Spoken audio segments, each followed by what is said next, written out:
Alléluia. Gloire à Jésus. Voilà, nous continuons toujours à partager la parole du Seigneur sur rendre nos prières efficaces. Qui est béni par ce thème? Amen. Je dois dire que depuis qu'on a commencé ce sujet, il y a eu un accroissement notable des miracles, des interventions divines dans cette église, des témoignages, et c'est vraiment glorieux. Alléluia. Pour dire que c'est un thème qui fonctionne, c'est un thème qui marche. Et pour ceux qui suivent en direct, nous recevons beaucoup de courriers et de demandes où toutes les personnes veulent avoir toute la série. Amen. Déjà, équipez-vous avec les précédentes choses qui ont été dites parce que c'est une série qui a pris vraiment du temps. On a traité toutes les parties qui concernent l'offense, le péché. Et maintenant, nous sommes en train d'entrer dans la partie de l'efficacité même de la prière. Amen. Nous tendons vers la fin, mais déjà, équipez-vous de tous les CD, de tous les DVD pour pouvoir réécouter ce thème et mieux saisir les parties que vous n'avez pas encore saisies. Amen. À force même d'écouter, la parole va devenir vie en vous, réalité en vous. Amen. Rendre la prière efficace. Alors tout cet enseignement, ou la grande partie de cet enseignement est basé sur une promesse que Dieu nous a faite. Il a dit dans sa parole, tout ce que vous demanderez en priant, vous l'obtiendrez. Voilà un grand boulevard que Dieu, le Créateur, nous offre. Mais aujourd'hui, si vous posez la question à la majorité des chrétiens, ils vont dire que Dieu a dit tout, mais dans la pratique, il ne fait pas tout. C'est un texte théorique. Même si on ne le dit pas de nos lèvres, on le pense en nous-mêmes. Quand Jésus dit tout ce que vous demanderez, on a envie de dire ça dépend. Amen. Lui, il dit tout, nous on dit ça dépend. Dieu s'est-il trompé en disant tout ce que vous demanderez en priant, vous l'obtiendrez? Non, Dieu ne s'est pas trompé. Effectivement, si nous abordons la prière comme Jésus-Christ l'a enseigné, il n'y a rien à faire, nous serons à coup sûr exaucés. Amen. Lorsque les disciples demandent à Jésus de leur apprendre à prier, le premier conseil qu'il leur donne, il dit ceci: ne priez pas comme les païens qui s'imaginent que. Amen. Ce que Jésus est en train de nous faire comprendre, c'est que très souvent nous abordons le sujet de la prière avec des conceptions erronées ou des conceptions qui viennent de notre éducation avant notre rencontre avec Jésus, ou des prières qui émanent de notre religiosité. Je rappelle que ceux qui ont posé la question à Jésus, apprends-nous à prier, sont eux-mêmes des croyants en Dieu. Ils ne croient pas dans des fétiches, dans des idoles, mais ils croient dans le Dieu Tout-Puissant, le Dieu Créateur. Jésus est en train de leur dire, si vous voyez que ma prière est plus efficace que les autres religieux, c'est parce que j'ai une approche différente dans la manière dont je m'adresse à Dieu. Et Jésus-Christ va nous enseigner cette prière. Mais le plus souvent, on est tellement aveuglé par les choses qu'on a entendues dans le passé que lorsqu'on lit ces textes, on ne les comprend pas comme Christ aurait souhaité que nous puissions les comprendre. Donc, balayons de notre esprit les anciennes conceptions. Dis avec moi, ancienne conception. Libère ma pensée. J'ouvre mon esprit à la compréhension de la parole de Dieu, comme Jésus l'a enseigné. Amen. Qu'il en soit ainsi dans ta vie. Que nos esprits soient ouverts à la conception, à la compréhension de la parole du Seigneur. Alors, Jésus va dire un certain nombre de choses qui ont fait l'objet des précédents points. À un moment donné, il va dire aux disciples, lorsque vous priez, dites, notre Père qui es aux cieux, que ton nom soit sanctifié, que ta volonté soit faite. Amen. Donne-nous aujourd'hui notre pain quotidien. Pardonne-nous nos offenses, comme nous pardonnons à ceux qui nous ont offensés. Alléluia. Et je vous ai dit, et je le redis encore, cette prière que Jésus a dit, dites ceci, il n'était pas en train de dire répétez cela. Il était simplement en train de nous dire, voici l'esprit ou le mouvement intérieur que vous devez suivre lorsque vous priez. Et je vous l'ai dit, et je vais donner une illustration. Le procédé ou bien le processus intérieur de la prière du Notre Père est une chose qu'on utilise. La prière du Notre Père, en quelque sorte, dans son procédé, s'utilise dans tous les domaines, que ce soit en combat spirituel. Amen. Dans tous les domaines. Quand vous voyez Jésus, par exemple, voulant multiplier les pains, et dans d'autres miracles, regardez comment Jésus prie. Dans le miracle du pain, qui est la partie la plus manifeste, la Bible dit, on lui a envoyé les 5 pains, et la Bible dit, Jésus levant les yeux au ciel. Et dans beaucoup de miracles, vous avez ce geste-là qui précède la prière. Jésus levant les yeux au ciel. Levant les yeux au ciel. Amen. Il était en train de suivre en lui-même le processus du Notre Père. Lever les yeux au ciel, comme je vous l'expliquais, donc notre Père qui est aux cieux, c'est commencer à voir que l'intervention dont nous allons avoir besoin ne vient pas du monde terrestre, du monde naturel. C'est une intervention surnaturelle. Donc, physiquement, Jésus lève les yeux au ciel. Amen. Quand vous faites la prière du Notre Père, jusqu'à la partie « Donne-nous notre pain quotidien », le plus souvent dans la parole de Dieu, toute cette partie-là se prie en interne. Le plus souvent. N'empêche qu'elle peut être dite. Tu peux dire « Notre Père, mon Papa qui est au ciel », tu peux le dire. Mais ce qui est le plus important, c'est que ta pensée s'aligne à ce que tu es en train de dire. Alléluia. Lorsque la femme qui avait la perte de sang s'est approchée de Jésus, la Bible dit, elle se disait en elle-même, si jamais j'arrive à le toucher, je serai guéri. Donc, à l'intérieur, elle se disait que Jésus était supérieur aux médecins qui avaient échoué. Jésus était capable de faire beaucoup plus et infiniment plus que les médecins qui ont échoué. Cette manière de raisonner est tout simplement celle qui dit, mon Père est au ciel. Ça veut dire, il est au-dessus. Être au ciel, il ne faut pas regarder les nuages, frère. Le ciel, ce n'est pas les nuages. Dis, ce n'est pas les nuages. Et si tu pries et puis tu regardes les nuages, rien ne va se passer, mon ami. Tu dis, oh, nuages. Non. Le ciel, c'est le ciel de Dieu qui est invisible. C'est l'invisible. Amen. Amen. Donc, elle dit, dans le visible, on a échoué à me soigner. Mais ce monsieur qui est là, ce Jésus-là, si je le touche, il y a quelque chose qui est supérieur. C'est tout ça, le Père qui est au ciel. Amen. Et ça, c'est quelque chose qu'elle a fait en interne. Donc, lorsque vous priez, il faut que votre être intérieur arrive à s'élever et à regarder Dieu dans sa dimension supérieure. Amen. Alléluia. Maintenant, on a fait déjà toute cette partie, on l'a déjà traitée. Prenez les CD, ceux qui veulent vous rappeler pour être imprégnés de ce message. Et Jésus arrive, là où nous sommes, c'est la partie où on dit, donne-nous notre pain quotidien. Nous allons finir ce point et faire un petit complément là-dessus. Amen. Parce que l'Esprit m'a convaincu de retaper, parce qu'il dit qu'il faut taper. Il y a des forteresses dans la mentalité des gens qui les empêchent de saisir, amen, cette puissante, la partie du pain quotidien. Alléluia. Alléluia. Amen. Donc, généralement, lorsqu'on arrive à le donne-nous notre pain quotidien, cette partie de la prière est celle-là qui doit être déclarée verbalement. Donc, même si tu as commencé le Notre Père dans tes pensées, dans le donne-nous notre pain quotidien, il ne faut pas aller. Quelqu'un est-il avec moi? Quelqu'un est-il avec moi? Amen. À cet épisode-là, il faut dire. Il faut parler. Ta bouche doit s'ouvrir. Amen. À moins que tu sois muet. Alléluia. Là, Dieu va procéder autrement aussi. Amen. Mais tu dois le dire. Parce qu'il y a des choses qu'on dit dans la bouche intérieure. C'est-à-dire, il y a des pensées qu'on ne dit pas. Et puis il y a des choses, par exemple, dis-toi tout de suite que Jésus est Seigneur. Tu peux nous faire un peu plus, tu dis, Jésus est Seigneur. Tu le dis en toi. Amen. Donc même mieux peut faire ça. Alléluia. Il faut le dire dans la partie de notre pain quotidien. Et cette partie-là correspond au moment où notre sujet est exprimé.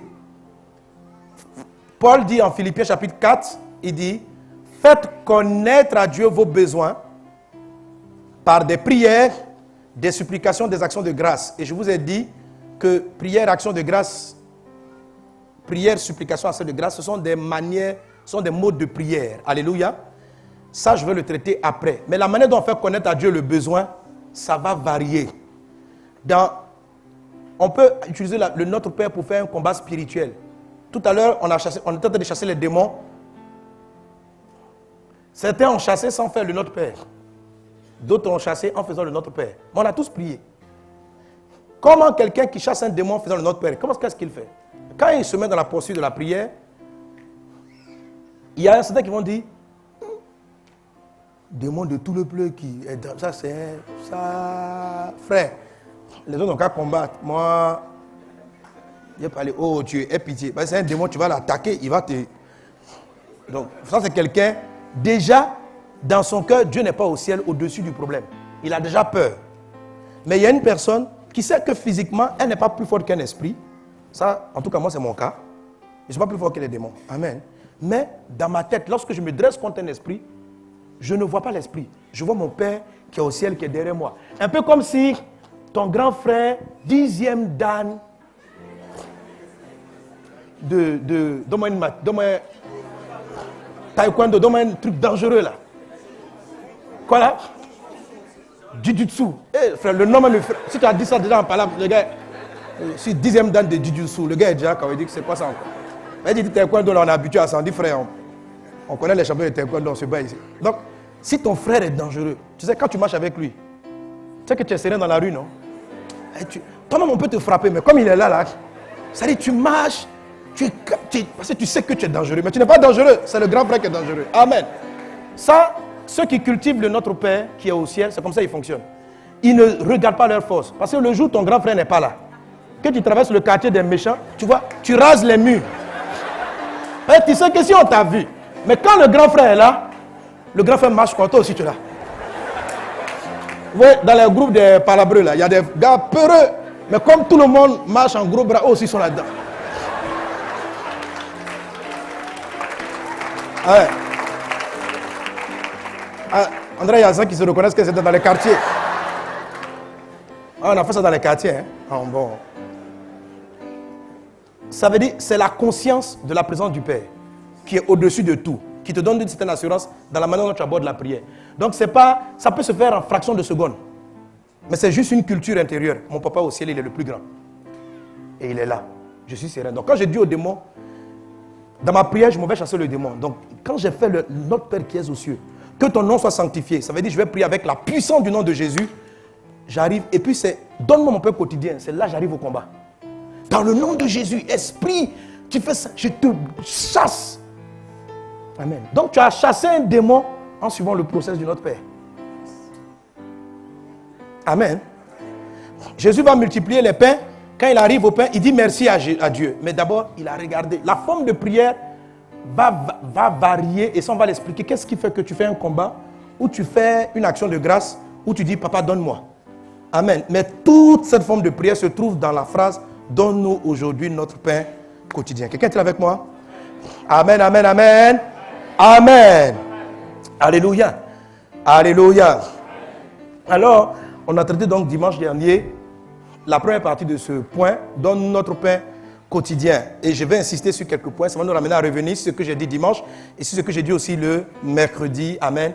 Pour toucher certaines précisions dans ce que le Saint-Esprit voudrait développer en nous. Si je reviens sur certaines choses, c'est parce que l'Esprit m'y a conduit. Il m'a dit, insiste pour que la forteresse de l'incrédulité soit brisée. Alléluia. Amen. Alors, je vous ai dit ceci. Jésus nous demande de prier et de dire à Dieu le pain, pas le moyen d'obtenir le pain.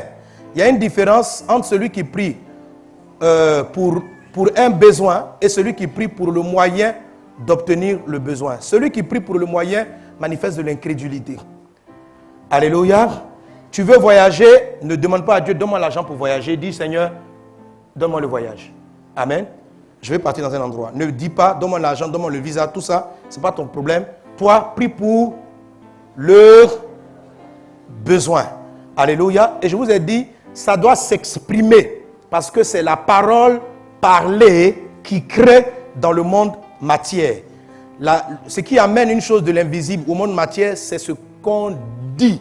La parole, Dieu a amené à l'existence toute chose par sa parole. C'est la raison pour laquelle Jésus, avant de prier pour des personnes, leur demandait souvent « Que veux-tu » Pas parce que Jésus ignorait leurs besoins, mais parce que le fait qu'ils expriment le besoin permettait à Jésus de s'appuyer là-dessus et de matérialiser leur guérison ou le miracle dont ils avaient besoin. Jésus demande toujours « Que veux-tu que je fasse pour toi ?» même en étant conscient du besoin de la personne. Parce qu'on a besoin de la partie exprimée. Alléluia, pour pouvoir matérialiser sur la terre. Quelqu'un est-il avec moi? Quelqu'un est-il avec moi? Alléluia. Alléluia. Et après cela, amen, le besoin doit être donné et non pas les moyens pour, comme j'ai dit tantôt, obtenir le besoin. Jean chapitre 5, Jean chapitre 5.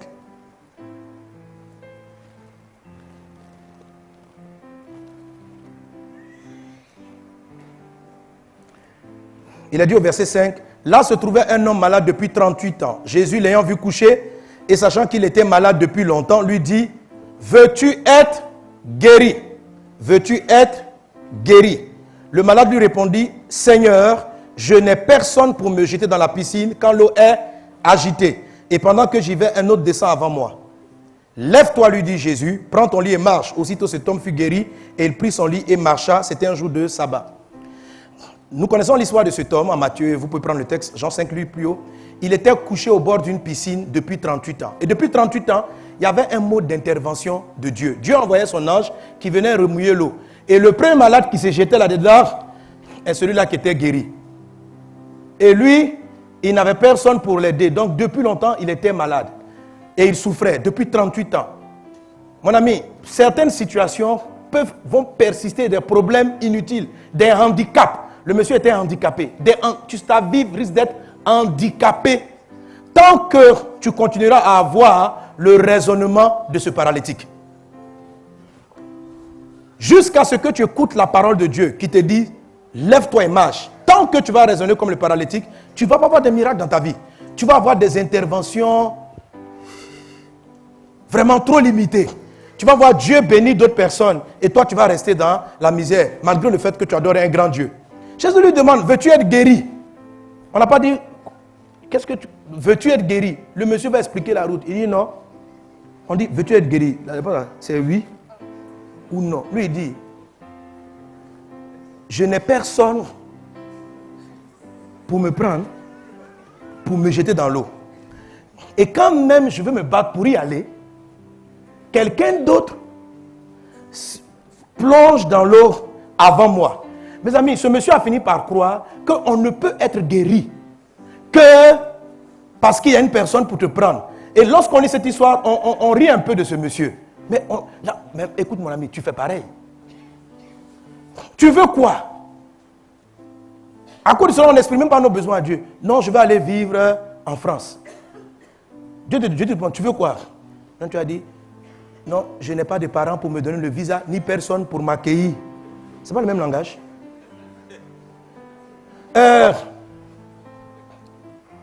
Pourquoi tu ne demandes pas à Dieu clairement qui t'offre une maison? Je n'ai pas un parent haut placé. On dit, veux-tu la maison? Je n'ai pas. Tu expliques à Dieu la route qui t'empêche d'avoir ton miracle.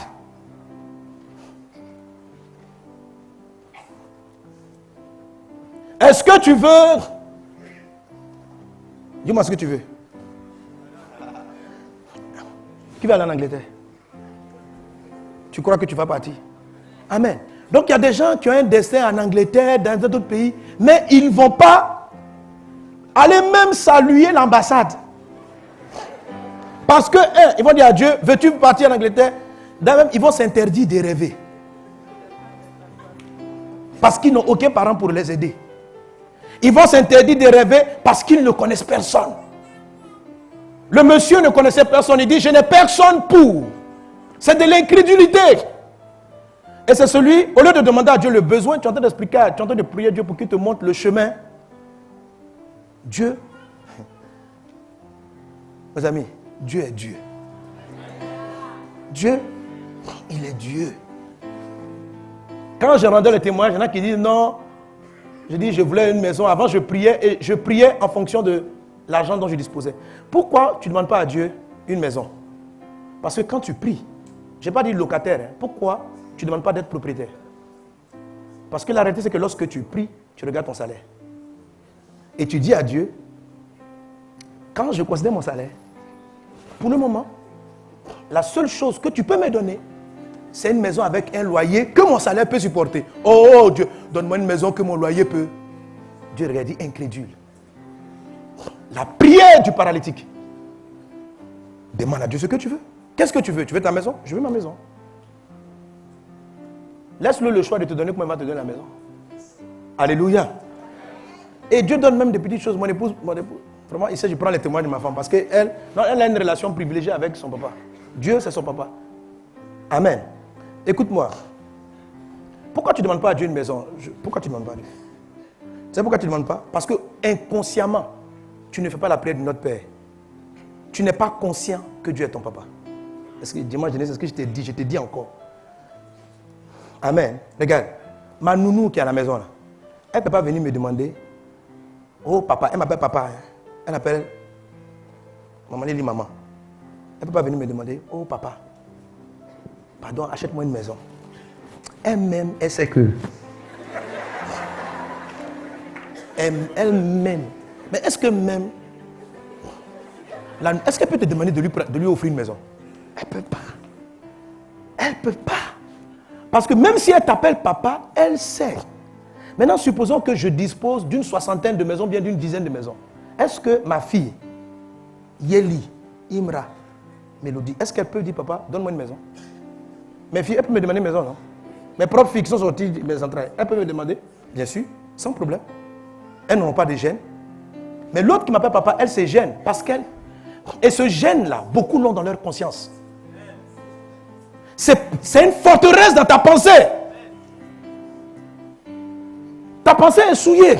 Souillée parce que tu n'arrives pas à comprendre que ton Père est Dieu et qu'il est au ciel. L'or et l'argent lui appartiennent et il n'est pas à une maison près.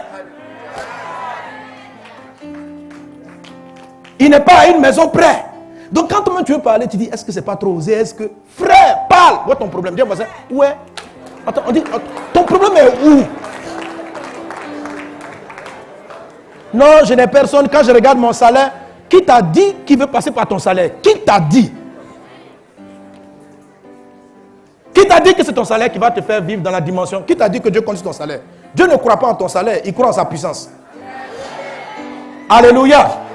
Et tant que tu vas raisonner comme ça, tu seras comme le paralytique au bord du miracle, sans jamais y entrer. 38 ans.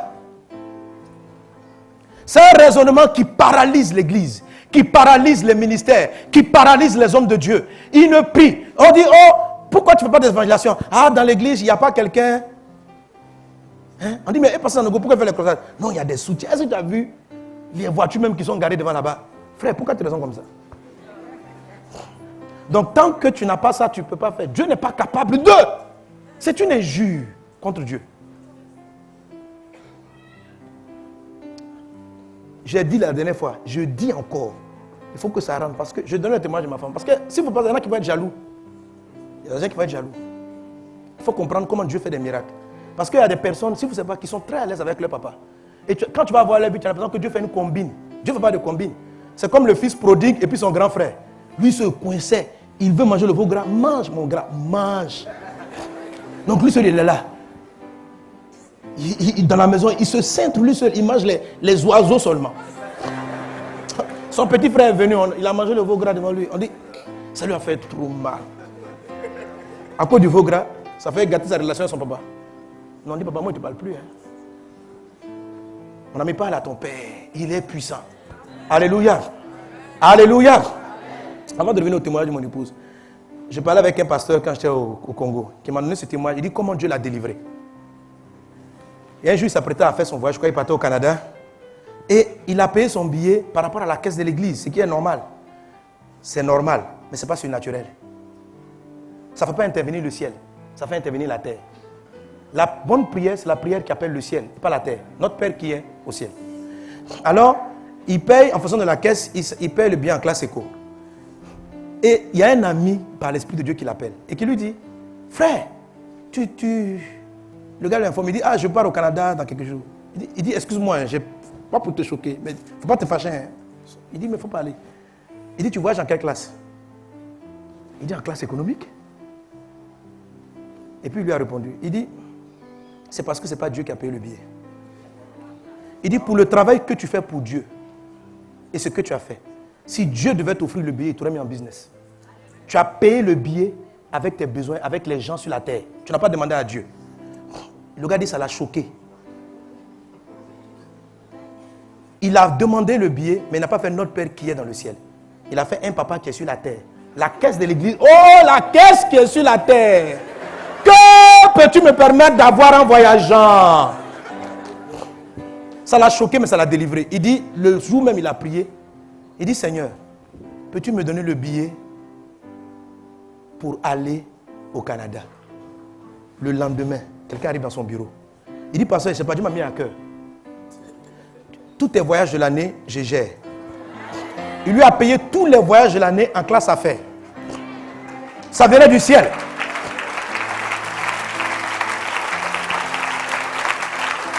Amen. Donc, vous allez regarder des gens comme ça. Tu vas voyager dans l'avion, tu vas le voir en classe affaires. Tu vas dire, mais le pasteur, il a pris, au lieu de voyager comme tout le monde, il prend les... Frère, tu vas pécher contre Dieu. Parce que tu ne sais pas d'où vient le miracle. Et c'est parce que toi, tu es comme le paralytique au bord de l'eau qui regarde s'il a des parents avant de demander à son père. Le monsieur voyage, les gens vont le critiquer. Ce n'est pas l'argent de l'église, c'est Dieu. C'est Dieu. Et vous, il y a des choses comme ça. Mais pourquoi toi, tu ne peux pas t'offrir des vacances? Avec tout le travail que tu fais. Dis-lui que tu es parti à Honolulu, Bora Bora, avec ta femme et tes enfants. Attends, dis-moi, pourquoi tu ne lui demandes pas? Pourquoi tu ne lui demandes pas ça? Tu n'oses pas parce que tu regardes tes fonds. Tu te dis, hey, si Dieu me donne l'argent pour faire ça, mon frère, je vais prendre pour faire une maison. Mais le même Dieu qui te fait aller à Honolulu peut te donner encore une maison. Au début, quand Dieu payait mes vacances, je lui ai dit, mais si tout cet argent-là, je peux prendre ça pour orienter. Il dit, quand tu parles, c'est de l'incrédulité. Ça veut dire que tu crois que je ne peux qu'intervenir une fois. Comme je te fais voyager, je n'aurai plus encore de ressources pour t'acheter la maison. Incrédule. L'or et l'argent m'appartiennent. Je siège dans le ciel. Je te fais voyager et je te prends la maison et je mets une voiture là-dessus. Frère, où est ton problème? Dis voisin, où est ton problème? Tu es comme le paralytique. Toi seul, tu te coinces dans un coin là. 38 ans, tu vis en dessous de la puissance de ton papa. Tu sais qui il est. Est-ce que tu crois que c'est ton père? Les croyants disent papa, mais ils ne croient pas que c'est leur papa. Parce que si tu croyais que ton papa avait autant de moyens que le père, Dieu, il y a des choses que tu te serais permis de lui demander. Mais pourquoi tu ne le fais pas à lui, ton père, qui pourtant est plus bon que ton papa biologique? Tu es fatigué, tu dois te reposer. Où est ton problème? S'il veut t'offrir les vacances. Permettez que je dise ça pour dire. D'habitude, ma femme, elle regarde le magazine. Il y a des chaussures qu'elle a aimé une chaussure. La chaussure qu'elle a aimée, là. Frère, c'est une chaussure qui parle en millions. Quand c'est comme ça, elle ne me parle même pas de l'affaire. Parce que si elle me dit, hey, chérie, je veux la chaussure, ça fait 1 million, je vais voir ça comme une agression. Elle dit, ah, toi aussi, comment tu veux? Donc, oui, les soeurs, il y a des dossiers. N'en parlez pas à votre mari. Parce que lui, il n'est pas au ciel. Lui, il est sur la terre. Il n'est pas au ciel. Frère. Alléluia. Lui, il n'est pas le père qui est au ciel. Lui, il est le mari. Amen. Donc, il agit dans sa sphère, frère. Donc, faut pas. Amen. Amen. Et André, j'ai libéré les gens. Hein. Mais quand tu veux des choses, pourquoi? Il y a des choses qui sont dans les cordes, sur la terre de ton mari. Il y en a qui ne sont pas dans ces... Donc, elle n'a pas la chaussure. La chaussure coûte 1 million. Chaussure 1 million, frère. Mais elle ne peut pas me parler de ça. Elle entend ça.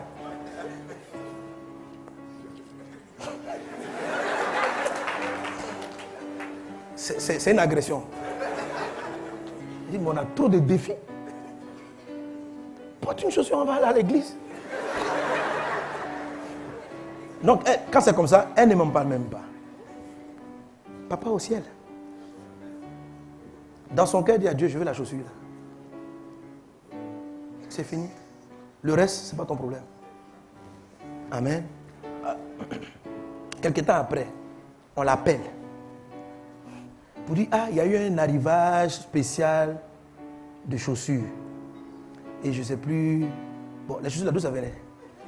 Mais en tout cas, je ne sais pas si les gens avaient utilisé ça pour un défilé de mode quelque part. Et la commerçante qui les a acquises avait eu ça vraiment à des prix. C'est-à-dire une chaussure de millions se retrouvait à des centaines de mille. Et dès que ça arrive, c'est elle qu'on appelle. Tout cet enchaînement, c'est Dieu. Donc elle va là-bas. La chaussure est arrivée dans ses cordes. Frère. C'est-à-dire ce dont elle disposait. Elle s'est offert la chaussure tranquille parce que c'est papa qui lui avait donné. Amen. Amen.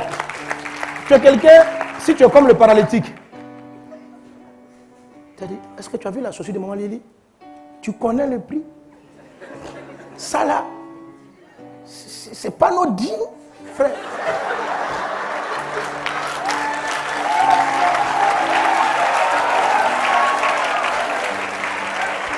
C'est pas la dîme.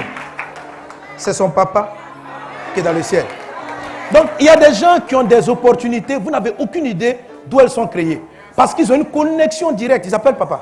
Ils appellent papa qui est au ciel. Il incline les cœurs. Il a fait réduire les coûts de cette chaussure. Ce n'est pas à cause de quelqu'un sur la terre. C'est à cause d'elle que les chaussures... C'est pour elle, hein? Ça dit pour elle. C'est pour elle. Vous n'avez aucune idée. Pour vous, Dieu va parler à des rois. Dieu va dire, toi, là, descends, va prendre celui-là en charge. Paye ceci pour lui. Vous n'avez aucune idée de qui il est. Le cœur du roi est comme un courant d'eau entre ses mains. Il incline où il veut. Il dit, les païens amassent la richesse pour ses enfants à lui. Donc, sois calme. Dis à un voisin, demande ce que tu veux. Où est ton problème?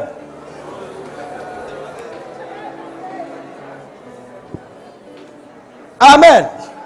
Il y en a qui regrettent. Ils disent, mais je vis trop coincé. Mais tu te coinces. Non, toi seul, tu te coinces. Hein? Toi seul, tu t'es embrouillé. Toi seul, tu souffres. Toi seul. Quand tu vas arriver au ciel, oh Père, ma vie a été compliquée. Mais c'est toi qui l'as compliquée dans ta tête. Toi seul. Dans la vie, je n'avais rien. Tout le monde était béni autour de moi. Tout le monde plonge dans la piscine. Sauf le gars. Depuis 38 ans, il a vu ses enfants arriver. Il dit, 38 ans, il a vu un enfant, un jour qu'un enfant a 38 ans. Tous les malades sont passés devant lui. Toi, ça va? Il dit, qui tu es? Je suis le fils d'un tel. Il dit, oui, mais c'était mon collègue. C'était mon collègue il y a 37 ans. On était nous deux ensemble au bord de la piscine. Ton papa, ça va? Tu as le fils? Il dit, oui, je suis le fils de ta. Mon papa avait une maladie, moi aussi j'ai eu. C'est pourquoi je suis revenu ici. Devant lui, le petit passe, le petit repas, il amène des enfants. Eh frère, 38 ans. C'est pourquoi l'église reste dans beaucoup d'églises sont dans des problèmes. Parce qu'ils ne font que regarder aux fidèles, aux trucs, ils n'ont aucune vision. Vous ne pouvez pas rêver à cause de ce que vous n'arrivez pas à voir le Père qui est dans le ciel. Amen. Alléluia. Est-ce que tu comprends? Amen. Maintenant, est-ce que tout ce que je demande à papa, il peut être d'accord? Non. Il y a des choses pour lesquelles il te dira, ce n'est pas le temps. Mais c'est ton papa. Ton fils vient vers toi, il va te demander des choses que tu sais, il n'est pas mature pour. Mais tu ne peux pas interdire à un enfant de parler à son père. Même s'il exprime une demande qui semble être une bêtise, c'est dû à son âge. C'est parce qu'il y a des choses qu'il ne sait pas. Mais vous ne pouvez pas dire aux gens, vous ne pouvez pas interdire à des chrétiens de demander ce qu'ils veulent à Dieu, sous prétexte que Dieu va leur créer des problèmes. Laissez-le parler à leur papa. Qui es-tu pour l'empêcher de demander ce qu'il veut à Dieu? C'est papa qui peut le corriger. Un jour, 2 disciples sont venus voir Jésus. Ils disent à Jésus, on va être à ta gauche, à ta droite. Jésus a dit, si vous lisez le texte, je leur pose la question, que voulez-vous? Donc, ils exprimaient leurs besoins. Non, on va être à ta gauche, à ta droite. Il dit, ça, ce n'est pas pour vous. C'est des places que Dieu a déjà déterminées. Et puis, c'est tout. Et ils apprennent, ils n'ont plus demandé ça. C'est pas compliqué. Alléluia. Donc, tu dis à Dieu, si c'est insensé, il va te dire que c'est insensé. Si ce n'est pas sage, il va te dire que ce n'est pas le moment. Amen. Amen. Alléluia. Si tu es animé par de mauvais désirs, il va purifier tes désirs. Il va dire, pour le moment, ça c'est pas. Tu demandes ça pour ta propre gloire. Ah bon? C'est pour ton orgueil. Ah bon? C'est pour te comparer avec la chaussure. Parce que tu as vu qu'elle a porté telle chaussure. Toi aussi, tu veux la chaussure pour dire que toi aussi, dans l'église, j'ai la chaussure. Ça, Dieu va corriger ça. Dieu ne te donne pas quelque chose pour que tu sois en compétition avec quelqu'un. Dieu te donne pour te faire plaisir parce que tu es son fils, parce qu'il t'aime. Amen. Et tu n'as. Alléluia. Tu n'as rien à prouver à qui que ce soit. Alors, il ne te donnera pas par motif de fierté personnelle et d'orgueil pour montrer aux gens que toi aussi tu as ça. Frère, si tu veux avoir une voiture pour dire aux gens que toi aussi tu as cette voiture à Abidjan, Dieu n'est pas dans ce genre de deal. C'est un père qui corrige ses enfants. Il sait que ce qui t'anime, c'est un mauvais esprit. Il va te dire non. Mais n'empêche, il faut le lui dire quand même. Voilà. Il faut le lui dire pour qu'on te montre que tu es dangereux. Non, que tu es un peu jaloux, quoi. Voilà. Tu n'es pas dangereux. Mais souvent, on a des demandes qui sont conduites par des passions impures. Et à moins qu'on les ait exposées, on ne se rend pas compte de leur source impure. Amen. Amen. La deuxième chose qui nous embête avec cette prière de donner notre pain quotidien, c'est le temps d'intervention de la réponse divine. Ça nous fatigue un peu l'esprit parce qu'on ne comprend pas. Effectivement, on a raison de poser le problème. Quand est-ce que tu vas me donner la maison que j'ai demandée? Amen. Quand est-ce que tu vas me la donner? Quand est-ce que tu vas me donner le mariage que j'ai demandé? Quand est-ce que je vais effectuer le voyage? Dans toute la parole de Dieu, chaque fois qu'il a été posé une question à Jésus ou au Seigneur, à savoir quand est-ce qu'un miracle va se faire, la majorité des cas, la Bible dit, Jésus a dit, le Fils ne sait pas, les anges ne savent pas, seul le Père. Autrement dit, la notion du temps d'un exaucement relève de la souveraineté divine. Amen. Et c'est ce qui embrouille beaucoup de gens. ils confondent et te disent non, si Dieu n'a pas envie de te donner, il ne va pas te donner. Ce n'est pas trop ça, ce n'est pas très juste. Laissez les gens demander ce qu'ils veulent à Dieu pour que Dieu les corrige, pour purifier leurs demandes. Mais deux, ne regardez pas le temps comme un élément pour dire que Dieu ne vous a pas répondu. Ça serait une erreur. Le temps, l'intervention dans le temps, relève de la souveraineté divine. Mais une bonne nouvelle aussi à prendre, c'est que ce n'est pas par simple désir que Dieu le fait. C'est pour certaines raisons. Et l'une d'entre elles, que, en fait, la souveraineté, parce que quelquefois on n'arrive pas à cerner, à comprendre pourquoi telle chose que nous demandons tarde à se mettre en place. C'est vraiment, je ne pourrais pas t'expliquer toutes les raisons. Mais la raison qui revient le plus souvent dans la parole de Dieu, c'est le plus souvent la notion de l'accomplissement du temps ou de la maturité des choses et des circonstances. Amen. Dans le livre de Proverbes, chapitre 20, je crois, verset 21, il est dit ceci: un héritage promptement acquis, c'est-à-dire quelque chose qui est pour toi, que Dieu veut te donner, si tu l'acquiers trop tôt, ça va te poser des problèmes à la fin. Alors, Dieu nous donne les choses au bon moment. Il disait à Habakkuk, je ne serai pas en retard. Dieu n'est jamais en retard dans un exaucement. Le moment où il amène, je t'assure, c'est le bon moment. Alléluia, c'est le bon moment. Maintenant, juste pour vous donner un peu de comprendre en fait comment Dieu évalue quelques points de ce que j'ai compris dans la parole de Dieu. Amen. Parce que quand on dit la souveraineté de Dieu, ça veut dire qu'il y a des choses qui dépassent mon entendement, il y a des choses qui dépassent ma compréhension, à moins que Dieu, dans sa miséricorde, décide de le révéler à un moment donné. Mais ce que nous avons compris, voilà ce que dit la parole de Dieu. Quelqu'un donne un bon amen? Amen. Quelqu'un donne un bon amen? Amen. Alors donc, Proverbe 21, un héritage promptement acquis dès l'origine ne sera pas béni quand viendra la fin. Dieu est souverain dans son temps. Vous voyez ça en Matthieu 24, 36, Galates chapitre 4, verset 4, Éphésiens chapitre 1, verset 10. Souvent dans la Bible, vous allez voir cette expression que quand les temps furent accomplis, Dieu a fait ceci, Dieu a fait cela. Donc c'est un peu comme si le Seigneur attend toujours que certaines choses, comme je dis tantôt, puissent s'accomplir. C'est leur accomplissement que je définis comme étant arrivé à maturité. Quand ces choses-là arrivent à maturité, alors Dieu fait cela. Amen. Ce n'est pas aussi quelque chose de très difficile à comprendre, c'est très simple. Si tu as un enfant de 5 ans, 7 ans qui vient te dire « Papa, donne-moi cette BMW, je veux conduire la BMW. » L'enfant a 7 ans. À quel moment tu l'exauces? Tu lui donnes la voiture dans ces 7 ans-là, sans chauffeur, si tu as les moyens. Si l'enfant se tue, on m'a dit c'est un père inconscient. Donc l'enfant fait une demande. Peut-être que papa a les moyens de le lui offrir. Et si papa a les moyens de le lui offrir, même s'il a les moyens de le lui offrir, même s'il peut le faire, il ne va pas le faire parce que les temps ne sont pas accomplis. Quelqu'un est-il avec moi? Quelqu'un est-il avec moi? Alléluia. Donc lorsque les temps furent accomplis, Dieu pose certaines actions. Amen. Amen, amen. Alléluia. Alors, et c'est là qu'intervient la notion du pain quotidien. Pourquoi le Seigneur utilise l'expression pain quotidien? Et je vous ai dit que ce texte pain quotidien est en parallèle avec celui de Matthieu 6, un peu plus bas vers le verset 33-36, où il dit « À chaque jour suffit sa peine ». Donc, chaque jour, quel que soit le sujet que vous avez demandé à Dieu, Dieu commence à exaucer. Amen. Mais par petites fractions. Ce fractionnement-là arrive tous les jours. Et c'est la combinaison de l'ensemble qui donne la maison que vous avez demandée. Si par exemple, Dieu estime que tu n'es pas prêt pour être propriétaire d'une maison, quand tu vas demander la maison, il peut y avoir un délai. Donc la seule façon pour toi de raccourcir le délai, ce n'est pas la multiplication des prières, c'est travailler à ta maturité. Amen. Quelqu'un est avec moi? Alléluia. Alléluia. Tu vas dire, mais pasteur, je suis en âge 2. Ce n'est pas l'âge 2 forcément. C'est la capacité avec laquelle tu vas d'abord entretenir ou t'occuper des premières choses que Dieu va te donner. Si je donne une première voiture à mon garçon, même s'il a 17 ans, et il la casse le lendemain, s'il me demande 2 millions, je ne vais pas lui donner. Parce qu'il n'est pas mûr dans sa gestion. Donc la maturité, c'est la maturité qui joue sur les délais. Premièrement, la maturité. Deuxièmement, amen. Donc le pain quotidien, ce qu'on appelle le pain quotidien, qui fait la peine quotidienne, c'est représente les petites choses qu'on doit faire sur nous-mêmes, autour de nous, la manière dont on doit gérer la peine quotidienne, le petit travail de tous les jours qui nous permet d'avoir le pain en entier et de manifester le besoin en entier. Il y a d'autres paramètres comme l'intervention des personnes autour de nous. Qu'est-ce que je suis en train de vous dire? Amen. Pendant un temps,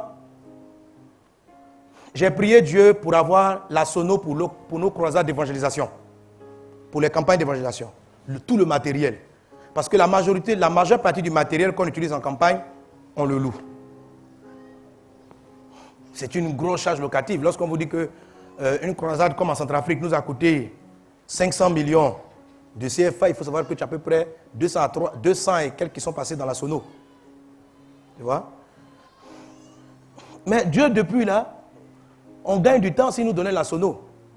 La première des choses, au départ, je ne demandais pas la sono. Pourquoi je ne demandais pas? Parce que je regardais ma caisse. Je regardais la caisse de l'église, pardon. Je regardais la caisse de l'église. Je regarde la caisse et je trouvais qu'elle n'était pas suffisamment fournie pour nous permettre d'acquérir ce genre de matériel. Donc, en regardant la caisse, je ne demandais pas. Ça, c'est le cas du paralytique de 38 ans. Je regardais les moyens avant de demander. Après ça, Dieu a corrigé cette manière de prier. Il a dit non, demande ce que tu veux. Ne demande pas en fonction de la caisse, mais demande en fonction de tes rêves. Par contre, ce qu'il faut savoir, c'est que pour te faire obtenir l'objectif, Dieu part avec ce que tu as. Amen. Il y a une différence. Ce que tu as ne limite pas ta demande. Mais ce que tu as, c'est le premier point, c'est le point de départ de ce que tu veux. Alléluia. Alléluia. Amen. Donc, ne prie pas en fonction de ce que tu as. Prie en fonction de ce que tu veux. Mais aie la foi, amen, pour aller vers ce que tu veux à partir de ce que tu as. Amen. Donc, j'ai commencé à prier le Seigneur. Seigneur, donne-nous la sono, donne-nous la sono. Et quand je priais, la sono n'arrivait toujours pas. Je dis maintenant à Dieu, mais pourquoi? Il m'a dit ceci, je vais te donner une sono, mais une sono et tout le matériel, le podium, le camion podium, ça peut arriver. Mais est-ce que tu as des gens pour entretenir le matériel? Ça m'a suffi. Quelqu'un me suit? Que quand moi je donne là, je ne donne pas quelque chose pour que ça se gâte.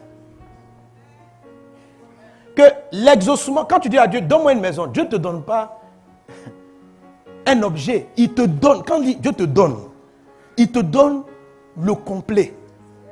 Parce que, je t'assure, si Dieu te donne quelque chose que tu ne sais pas utiliser, je te prends un exemple que tu demandes à Dieu, Dieu t'a dit qu'il allait te donner une entreprise qui allait engranger des milliards. Ok, mais une entreprise de milliards, tu n'es pas la seule personne là-dedans. Il y a un comptable qui est là-dedans qui doit être honnête. Il y a une secrétaire qui doit savoir bien recevoir les clients. Il y a un commercial qui doit savoir. Toutes ces personnes-là, Dieu te les donne. Toi, tu crois que pour commencer ta société, tu as besoin de millions. Ce n'est pas les millions. Tu peux avoir le fond de la société, mais avoir un mauvais gestionnaire. Le gestionnaire, là, il va vider ton compte. Et c'est pourquoi il dit, c'est un héritage trop vite acquis. J'avais prévu que tu aies une entreprise, mais tu l'as acquise avant le temps. Dès que quelqu'un vient te dire, tiens l'argent, Dieu est vivant, il a commencé. Oh, le financier. Tu es tombé sur la mauvaise personne. Alors, quand tu pries Dieu, Seigneur, tu m'as dit que tu allais me donner des marchés. Ouvre-moi les portes de l'entreprise. Il ne faut pas regarder l'argent pour commencer. Il faut te dire que Dieu va te donner l'entreprise. C'est pourquoi il ne faut pas prier pour les moyens, mais il faut prier pour l'objectif. Parce que Dieu va organiser tout le système. Alors, c'est quoi le pain quotidien? Le pain quotidien, c'est que, avant d'avoir les fonds du démarrage de l'entreprise, il va te faire rencontrer un frère à l'église qui est un bon comptable. Et vous allez causer. Vous allez sympathiser. Et puis tu vas l'oublier. Bon, vous passez à autre chose, quoi. Tu n'as aucune idée. Un jour, dans la tribu, pendant que tu sers, tu rencontres une sœur et tu apprécies son intégrité, ses valeurs, etc. Tu ne sais pas qu'en fait, c'est l'entreprise que tu es en train de construire. Mais il envoie des trucs, le pain quotidien. Le pain, ça dit, et puis chaque jour, mais l'attitude que tu vas avoir avec le frère que tu as rencontré, si tu vas bien le traiter, c'est ça la peine quotidienne. La peine quotidienne, c'est le petit travail que tu dois faire pour permettre à la structure que tu as demandé à Dieu de prendre place. Et Dieu ne te donne pas la structure en une fois, parce que c'est quelque chose de complexe en soi-même. Amen. Quelqu'un est-il avec moi? Alléluia. À un moment donné, les fonds apparaissent, démarre l'entreprise. Et quand tu vas commencer, tu dis, Seigneur, qui je prends comme comptable? Et puis il te ramène le frère que tu as vu là, c'est lui que je vais désigner pour gérer tes finances. Qui je prends comme à l'accueil? Il te rappelle la sœur que tu trouvais quand tu arrivais au culte. Elle accueillait tellement bien. Bonjour, comment ça va? Tu dis, et puis tout le monde, personne ne l'a remarqué, mais toi tu as remarqué, mais cette sœur, elle est tellement douce dans l'accueil. Waouh! Parce qu'il suffit que tu aies une mauvaise personne qui accueille devant ta boîte pour que tous tes clients fuient. Oui, allô, bonjour, oui, vous voulez quoi? Vous voulez quoi? Frère! On dit, on veut parler au patron. Mais il est midi. Il est midi 30. On mange aussi. Hein? Vous aussi. Comprenez-nous, on mange. Ah. Quelqu'un, Dieu t'a donné l'argent. Dieu envoie quelqu'un qui vient avec un marché de 10 milliards. Un petit coup de fil, il tombe sur la standardiste. Oui, allô, monsieur. Il est 13h. Rappelez. Parce qu'elle, en ce moment, elle a faim. Mais vous voyez des gens, est-ce que vous savez ça? Donc quand tu dis à Dieu demain une entreprise, tu veux que Dieu te donne quoi? Juste l'argent? Dieu va te donner l'entreprise. Et quand il va te la donner, il va te la donner. Et quand il te la donne, il te la donne. Et l'entreprise, elle arrive par pain quotidien. Et c'est toi qui fais la peine quotidienne pour les prendre. Et c'est quoi la peine quotidienne pour saisir l'entreprise? C'est la fidélité dans les petites choses. C'est pourquoi il dit, celui qui est fidèle dans les petites choses obtiendra de grandes choses. Écoutez, quand il s'agit de prières, les prières simples, oh Dieu, offre-moi des vacances, je veux telle chaussure, ça sont des choses que Dieu exauce très vite. Mais quand il s'agit de sujets qui concernent votre destin, là, c'est ce qu'on appelle votre héritage. Un héritage promptement acquis ne sera pas béni. Quand il s'agit de votre destin, ça peut entraîner un certain nombre de paramètres qui vont se forger au fur et à mesure. C'est pourquoi on dit, quand les temps furent accomplis, Dieu a fait. Mais le temps accompli, là, ce n'est pas toi seulement. C'est les personnes qui vont travailler dans ton plan. C'est des gens avec qui tu vas collaborer. C'est tous ces gens-là que Dieu met en place. Israël, Dieu voulait donner un roi à Israël. Mais Dieu avait prévu donner le temps quand David serait prêt. Israël a fait palabre à Samuel. On leur a envoyé Saül. Un roi immature. C'est ce qu'ils ont vu. Il a tué des sacrificateurs, tué des gens. Et puis il dit, ah bon, mais je suis là encore. Et tu peux avoir quelqu'un gâcher ta vie, gâcher ton mariage, gâcher. C'est pourquoi il faut être fidèle dans les petites choses. Donc quand tu demandes à Dieu une grande maison, Dieu va regarder si tu sais entretenir la maison dans laquelle tu es locataire. Parce que Dieu n'a pas envie que tu gâtes le joli cadeau qu'il va t'offrir. C'est un mépris de mal entretenir une maison. Donc il regarde, si dans la maison là, tu jettes les saletés partout, tu nettoies même pas les murs. On arrive, on dit, oh frère, tu dis on a du passage. On a du passage. Frère, pour Dieu, tu ne seras plus de passage. C'est un 38 ans que tu vas rester dans la maison en train de louer. Le pasteur a dit, demandez-moi ce que vous voulez. Celui qui est fidèle dans ce qui appartient à autrui, Dieu lui donnera ce qui est à lui. Luc chapitre 16, verset 12. Donc il y a des choses qui sont à nous, mais la peine quotidienne, c'est la petite loyauté et fidélité qu'on accomplit dans les choses que Dieu fait passer dans notre main pendant un moment donné. Je m'apprête à avoir une grosse entreprise. Pour le moment, tu es juste standardiste. Comment tu réponds au téléphone? Ça va déterminer si on te donnera ta société ou pas. Amen. Tu veux une voiture? Il y a un frère qui est venu qui t'a prêté une voiture. Comme ce n'est pas ta voiture, te voilà sur le dos d'âne. Gougou, ouais, gougou. Frère, ta voiture tombe en panne, mais tu sais comment tu l'as entretenue. Tant que les temps ne seront pas accomplis, ta voiture n'arrivera pas. L'accomplissement du temps, c'est la manière dont tu vas voir. Oh, c'est la voiture. Tu nettoies, tu conduis, attention, et puis tu rentres. Tu dis vraiment, tu sais entretenir la voiture. Tiens ta voiture. Amen. Quelqu'un acclame Jésus.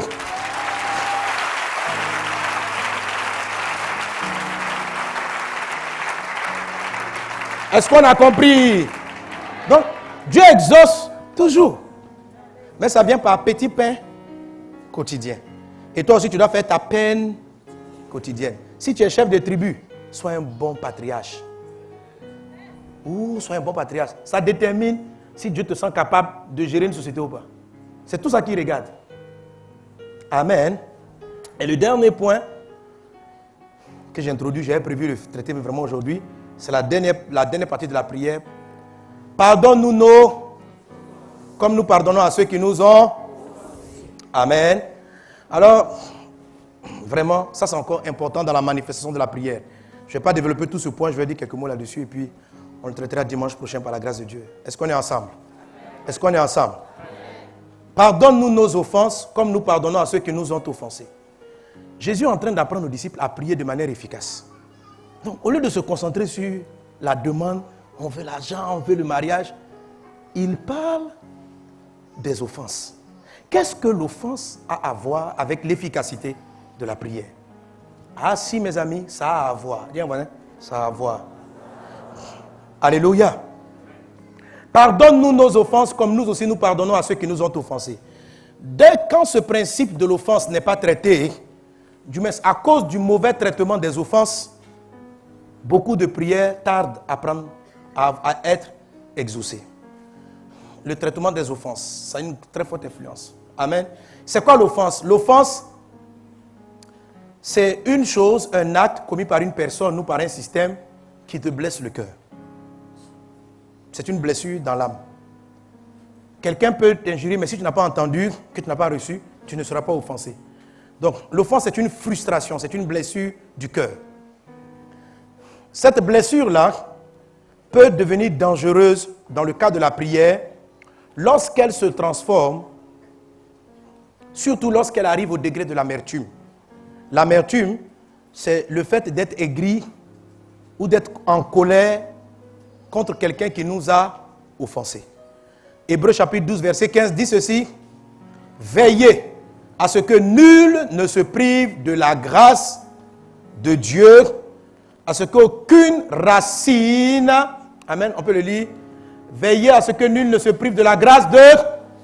Donc on peut se priver de la grâce de Dieu. Or la grâce, c'est la base de tout exaucement. Dieu te répond par grâce. C'est par grâce que tu vas avoir ceci. C'est la grâce de Dieu, mon frère. Tout est grâce de Dieu. Maintenant, l'auteur de Hébreux dit, on peut se priver. Veillez à ce que nul ne se prive de la grâce de Dieu, à ce qu'aucune racine d'amertume. Amen. Donc, ce qu'on appelle la racine de l'amertume est un ingrédient dans le cœur qui prive et qui réduit les grâces. Or, quelqu'un qui a moins de grâce est moins vite exaucé. La grâce, c'est un peu comme la graisse. Ça vient huiler la circulation. Donc, moins il y a de graisse, moins le mécanisme fonctionne. C'est-à-dire, tout est ralenti. Tu demandes, Seigneur, j'attends mes milliards. Juste avant que tu aies tes milliards, mitraillette d'offense. Écoutez-moi, chaque fois que vous allez avoir un grand exaucement, quelque temps avant, vous allez être offensé. Ne croyez pas, c'est-à-dire que tu attends le miracle professionnellement. C'est à la maison, on va t'offenser. Tu crois que ce n'est pas lié à ta prière, c'est lié. Satan travaille l'accusation au ciel, mais sur la terre, avant de la manifestation, il connaît une arme, ça s'appelle l'offense. T'offenser, te faire trouver une situation qui va te blesser. Ce qui prive de la grâce, ce n'est pas l'amertume en tant que telle, c'est la racine de l'amertume. Il dit ceci, veillez à ce que nul ne se prive de la grâce de Dieu, qu'aucune racine d'amertume. C'est quoi la racine de l'amertume? Si on dit racine, ça veut dire l'origine de l'amertume. Pourquoi on devient amer? Parce qu'on a été offensé. La racine de l'amertume, c'est l'offense. C'est être vexé par une situation, par quelqu'un. Quand la racine arrive, elle alourdit l'âme. La grâce passe pas, donc les faveurs n'arrivent pas à transiter pour s'accomplir. Quand tu vas recevoir des faveurs, Satan doit tout faire pour te blesser. Tu vas rencontrer des personnes, tu vas arriver à l'église, tu as décidé de balayer le temple. Tu commences, et c'est là un frère passe par là. Toi là, lève-toi, tu fais n'importe quoi dans l'église ici. Tu dis, à cause de balayage. Tenez votre balai. Je n'ai pas dit je quitte l'église, hein, mais je me mets au coin, frère, je fais mon culte, je m'en vais à la maison. Erreur. Tu viens de faire une erreur. Ce n'est pas le frère qui t'a dit de balayer, c'est toi-même qui as décidé de faire cette offrande à Dieu. Une vexation. Écoute mon ami, tant que tu seras sur la terre, tu seras offensé. Tant que tu vas travailler avec des gens, on va t'offenser. L'offense, il faut la mettre dans ton programme de la vie. Il faut écrire ta vie en disant, sur cette terre, je serai offensé. Quand tu es habitué à ça, la Bible dit de même que Christ a souffert, vous aussi aimez-vous de la pensée de souffrir. L'offense est sur la terre.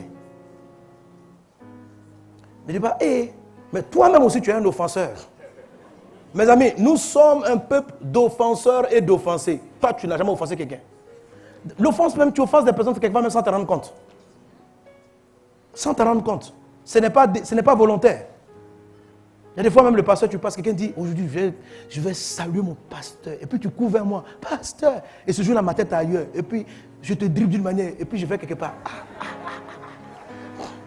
Une blessure. Et le pasteur il salue tout le monde, sauf moi.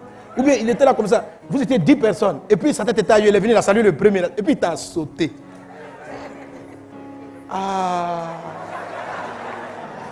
L'offense. Ça fait 1 an, je lui demande rendez-vous, il ne m'a pas reçu. Et ça, il y a beaucoup qui sont offensés. Qui est offensé par mes manques de rendez-vous? Levez les mains les offensés. Pardonnez-moi. Mais tant que vous serez avec moi, ça risque d'arriver. Pas parce que je souhaite, mais la vie est comme ça. Amen. Alléluia. Quelqu'un m'a dit, non pasteur, je n'en veux pas à la personne. Oui, tu n'en veux pas à la personne. Mais le fait d'arrêter de balayer, le fait d'arrêter de faire ce que tu as fait, peut-être que la personne, tu l'as libérée dans ton cœur. Tu lui as dit, ce frère-là, il m'a fait ça, mais je souris tout le temps. Tu sais, mais pourquoi tu as arrêté de balayer? Pourquoi tu as arrêté de chanter? Pourquoi tu as arrêté de faire ce que tu faisais? Parce que tu as offensé par rapport à ton service. C'est pour ça, c'est ce qui montre que tu n'as pas pardonné. Si tu avais pardonné, tu aurais continué à faire ce que Dieu t'a demandé de faire. C'est parce que tu n'as pas pardonné. Tu n'en veux peut-être pas à la sœur ou au frère, mais tu n'as pas pardonné l'événement. Tu comprends, non? Tu as pardonné à la personne, mais tu n'as pas pardonné l'événement. Il y a des fois, on pardonne aux gens, mais on ne pardonne pas l'événement qui s'est produit. On ne le laisse pas passer. On ne traite pas avec l'offense. Et dès cet instant, supposons que ton acte de fidélité est ton pain quotidien, ou bien ta peine quotidienne. Balayer, décorer, chanter à l'église. Si c'est ta peine quotidienne, c'est un chemin vers ton miracle. Amen. Mais en te détournant de cela, tu pensais que c'est juste un service que tu viens d'arrêter, mais c'est un retardement dans certaines choses que tu viens de mettre en place. Quelqu'un est-il avec moi? Quelqu'un est-il avec moi? Dis Seigneur, pardonne mes offenses. Comme moi aussi, je pardonne à ceux qui m'ont offensé. Pourquoi l'offense est importante? L'offense est très importante dans la vie. L'offense, c'est vrai, ne vient pas de Dieu. Dieu n'est tenté par personne, ne tente lui-même personne. L'offense vient du diable. Amen. Que la personne soit consciente ou pas, mais le fait qu'on soit vexé, c'est le diable qui nous agresse. Mais Dieu s'en sert. Pourquoi Dieu autorise les offenses? Parce que c'est important pour nous faire grandir dans la vie. Amen. Je vous ai dit souvent, l'offense, ça ressemble à un vent contraire. C'est-à-dire que tu vas dans une direction, tu es en train de vouloir faire du bien, et puis on vient te frapper de face pour te dire ce que tu fais, ou en tout cas tu prends un coup de... C'est un choc frontal, l'offense. Quelque chose qui vient te casser dans un élan. C'est ça l'offense. Donc l'offense ressemble à un vent contraire. Quand tu cours et que le vent est dans ton dos, ça c'est les encouragements. Les amis t'encouragent. Tu es un champion, vas-y. Le vent contraire, le vent dans le dos te fait aller plus vite. L'offense, c'est un vent qui vient de face. D'office, c'est un vent qui te ralentit. Parce que tu te battais vite. C'est quelqu'un qui t'arrête. Mais en fait, le vent qui vient de face est indispensable pour que tu ailles en hauteur. Quelqu'un est-il avec moi? Oui. Pourquoi les voitures ne s'envolent pas quand elles vont vite? Parce qu'elles n'ont pas d'ailes. Elles n'ouvrent pas leur poitrine pour accueillir le vent. La voiture traverse le vent. Les avions, je vous ai expliqué une histoire du parachute. Je voulais sauter, mon parapente, j'étais sur la montagne, je voulais faire du parapente, sauter dans les airs. Et j'étais avec le moniteur, on était là, on attendait. J'ai dit, moniteur, sautons maintenant. Il dit, on attend le vent contraire. Le vent contraire. Quand le vent a tourné après 20 minutes d'attente, il dit, c'est le bon moment. Et on a couru, le vent était face à nous. On courait, on luttait contre le vent. Et c'est à partir de là qu'on a sauté sur la falaise dans le vide. Amen. Quand je pense à ça, j'ai envie de refaire ça encore. Et on a sauté dans le vide, frère. Alors, le vent a soufflé dans le parapente. Et c'est là qu'il nous a suspendus. Le vent contraire. Écoute, quand tu as un niveau, et Dieu estime que c'est bas, par exemple, il veut te faire gérer des milliards. Pendant que tu gères des centaines de millions, il va envoyer l'offense. L'offense, c'est le vent qui te fait aller en hauteur. L'encouragement, c'est le vent qui te fait aller plus vite. Mais ce n'est pas l'encouragement qui te fait aller vers les sommets. C'est ce qui vient contre toi qui te fait grandir. Quand Dieu veut te confier une plus grande responsabilité, juste avant, va t'offenser. Pour que tu montes. Quelqu'un est-il avec moi? Donnez-moi amen. Donc quand les gens t'envoient des coups, il faut dire, waouh, l'avion va décoller, l'avion va décoller. Avant, je roulais par terre. Maintenant, j'ai fini avec par terre. Je rentre dans les airs. L'offense te fait monter. Il faut le vent contraire pour aller au sommet. Pour que tu sois meilleur, il faut qu'on t'offense. C'est l'offense qui rend les gens meilleurs. C'est les blessures qui améliorent le monde. Les blessures te rendent plus intelligent. Les encouragements te motivent. Mais les blessures te font te surpasser si tu sais les prendre. Si tu ne les prends pas bien, si tu gardes l'amertume, si tu gardes l'offense, tu restes au même niveau. Tu ne seras pas plus grand. Quand Dieu, si tu étais chef de service, Dieu veut t'amener pour être PDG. Vends des faces, rien à faire. D'abord, on t'encourage. Tu es bon, mon gars. Oh, tu es bon. Et puis après, les traîtres, les pots de banane, les méchancetés, ça va des faces. Quand ça arrive, commence à sourire. Dis, l'avion va. L'avion va. Amen. C'est pourquoi n'en veux pas aux gens qui t'offensent. Ce sont tes amis. C'est pourquoi quand Jésus a vu Judas, mon ami, il a fait la bise. Parce qu'à cause de lui, il allait monter. Il allait devenir encore plus puissant. Non seulement on n'allait plus avoir un seul Jésus, mais des milliards de Jésus. Sans Judas, nous ne serons pas là. Oh, Judas nous a aidés. Amen. Et pourquoi il dit, le grain de blé, si on ne l'a pas tué, il reste seul. Quand on l'a tué, frère, il devient plus puissant. L'offense te rend plus puissant. L'offense te fait monter. L'offense n'est pas ton ennemi. L'offense n'est pas ton ennemi. C'est un vent contraire, ça fait mal. Ça ralentit la marche. Mais continue d'aller là où tu vas. Et puis, déployer les ailes, c'est pardonner. C'est prendre, pardonner. C'est aimer l'ennemi. C'est prier pour la personne qui te critique au travail. Le patron qui est en train de te combattre, c'est le bénir. C'est ça, ouvrir les ailes. Je bénis sa vie, ça te blesse, mais je le bénis quand même. On dit bientôt, il va te faire renvoyer. Je le bénis quand même. Mais il t'a parlé mal. Que Dieu le garde, qu'il le protège. Tu es en train de monter. Qu'il le protège. Et tant que ça ne s'arrête pas, c'est que tu n'es pas encore arrivé au Amen, au niveau de croisière. Amen. Ça vient encore. Tu dis, mais depuis là, les gens n'arrêtent pas. Ah, ils m'ont blessé hier, ils continuent. Tu montes. Dieu dit, non, tu ne voles pas à 10 000 mètres. Tu voles encore. Tu ne voles pas à 5 000 mètres. Je te fais passer à 10 000. 10 000 encore, il y a un vent contraire. C'est que tu vas aller plus haut. À un moment donné, tu rentres dans une dimension comme Joseph. Joseph, c'est à coup d'offense qui s'est retrouvé Premier ministre d'Égypte. Dieu veut te conduire très loin. Certains d'entre vous sont des gens que Dieu a choisis pour diriger une nation. Sont des gens que Dieu a choisis pour mettre dans des postes. Bénissez Dieu pour les petites offenses. Parce que vous allez très loin. C'est pourquoi on doit vous blesser. Alléluia. Dis-moi, vive l'offense. Vive l'offense. Qui va aller loin? Qui va aller haut? Qui va être élevé? Alléluia. Donc, pardonnez. Amen. Amen. Amen. Dimanche prochain, j'ai expliqué pourquoi j'ai envoyé ça. Voilà. Amen. Ça, c'est... J'ai expliqué au premier culte, mais pas vous, parce que le temps est passé. Amen. Que Dieu vous garde. Que Dieu vous bénisse. Que la faveur divine soit avec vous. Amen. Mais le temps est vraiment passé. En fait, il fallait me donner le bon temps. Vous m'avez mis... Ici, là, ça me mettait comme si j'étais en retard de 5 minutes. Or, en fait, le culte commence à... Le temps n'est pas bon devant. Amen. Merci, Seigneur, pour ta grâce divine. Merci pour ta grâce. Merci pour tes faveurs. Fais-nous grâce, Papa. Fais-nous grâce dans notre cœur. Aide-nous à marcher avec toi. Dis à Dieu ce que tu reçois dans cette parole. Que la grâce et la paix du Seigneur soient dans ta vie. Soyez bénis dans le nom puissant de Jésus. Merci Père pour tes bienfaits. Amen. Amen. Voilà, que Dieu vous bénisse.